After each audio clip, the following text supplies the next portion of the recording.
Hi everyone, Mike Woodhouse here on Thursday the 20th of March. It's been nearly 2 months since I had a catch up and gosh, a lot's been going on since in that time. Of course, the Prime Minister's announced an election date of 20th of September this year, so as well as the normal busy period, we're going to squeeze everything into a shorter time period, stop in probably about end of July and have a really sharp 8-week campaign. Obviously the polls are looking pretty strong for the National Party in advance of that election, but I can assure you there's absolutely no complacency around that. We're working really hard on a plan that we started some years ago. I think despite the fact that the expectations are that we will announce a budget that will get us to surplus in the next financial year, there is a heck of a lot of work to do, firstly to make sure that happens, and then of course to continue New Zealand's trajectory on a recovery path that Bill English is so adeptly managing. So it's going to be a really interesting year and I'm looking forward to it.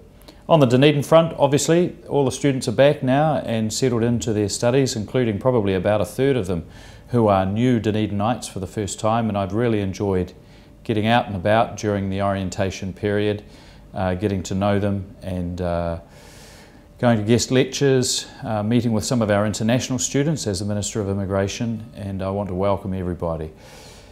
I was really pleased, of course, to see that behaviour during orientation period functions was really good. Far fewer couches burned this year than in previous years, and certainly fewer people appearing before the disciplinary procedures that the university has. So that's actually really good. And the other thing, of course, is that the Young Nats signed up a record number of people this year, and the level of interest, firstly in politics generally, but in the National Party and the National Government, I think is very encouraging, and it augurs well for the strength of the party into the future. A couple of things happening on the local front, of course. The Invermay story continues along, and I watch that with interest. I feel very closely connected to the people who are affected by it and to AgResearch senior management.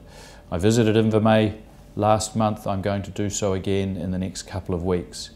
And while the future footprint is the right thing for the government to do, I want to make sure that it doesn't put at risk the very good research that's gone on at Invermay over a long period of time, even if it does end up that the majority of that goes to Lincoln. The other thing that I think was news to me and many others was that the number of remaining scientists proposed to stay at Invermay is the lowest number we're going to get, and there are quite confident plans to grow that number from about 20 up to 50 or more.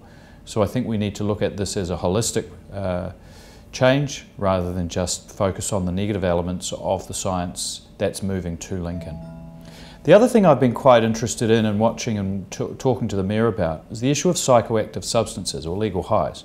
And as you know, we changed the law last year to severely restrict the number of outlets and the number of legal highs that were available, and also put in place a testing regime that ensured that they were safe before they came onto the market. The fact that there was a transitional regime upset some, and I can understand that, although it was absolutely necessary.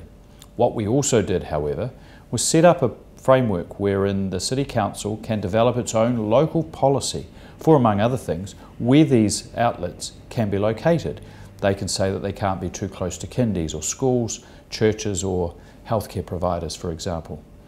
Now, we haven't done one of those in Dunedin, and I think it's about time we did. Hamilton City Council, having done their local policy, have suspended the licences of all 6 psychoactive substance outlets in the Hamilton area, and that's the teeth that this legislation has. Now, they're being challenged by the manufacturers of these things, and good luck to them in their judicial review, but I think Hamilton has acted well and quickly, and I call on the Dunedin City Council to do the same thing, get their own policy in place and make it effective. On the ministerial front, I've got 3 big trips coming up. In a couple of weeks I go to the United States to attend a Veterans Ministers Conference, and it's my great good fortune to represent the government at the Anzac Day commemorations in Gallipoli this year. It's a place I've never been. I'm thoroughly looking forward to it, and it'll also give me an opportunity to work with the Turkish government to make sure that our plans for the centenary of Anzac Day, which I think are well advanced, are all coordinated between Australia, New Zealand and Turkey. So that'll be a couple of trips that I'll be able to report on in my next video update. But in the meantime, hope you're all well. Take care. Thanks very much.